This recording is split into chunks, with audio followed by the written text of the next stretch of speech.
बहुत प्राचीन समय की बात थी। समय के साथ देवताओं की शक्ति क्षीण होने लगी। उनका तेज बुझता जा रहा था और तीनों लोकों में असंतुलन फैलने लगा। वहीं दूसरी ओर असुरों की शक्ति बढ़ती जा रही थी। वे स्वर्ग, पृथ्वी और पाताल तीनों लोकों पर अधिकार जमाने लगे।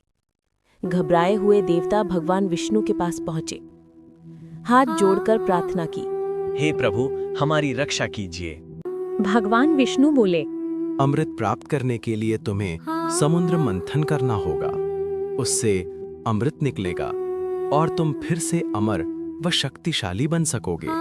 देवता और असुर दोनों समुद्र मंथन के लिए तैयार हो गए।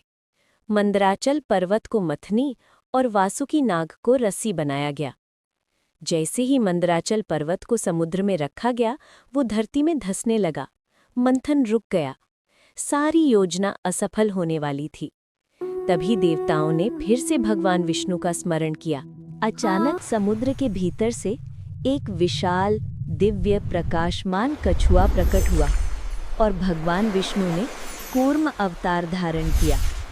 एक विशाल, तेजस्वी कछुए के रूप में भगवान ने अपनी पीठ पर मंदराचल पर्वत को धारण कर लिया। अब पर्वत स्थिर हो गया और समुद्र मंथन फिर से शुरू हुआ। मंथन के दौरान समुद्र से एक एक कर दिव्य वस्तुएं निकली।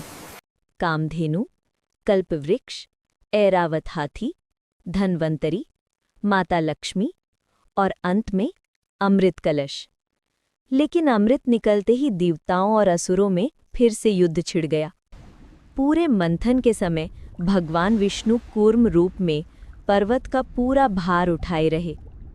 उनकी पीठ पर मंदराचल घूमता रहा, लेकिन भगवान अडिग रहे।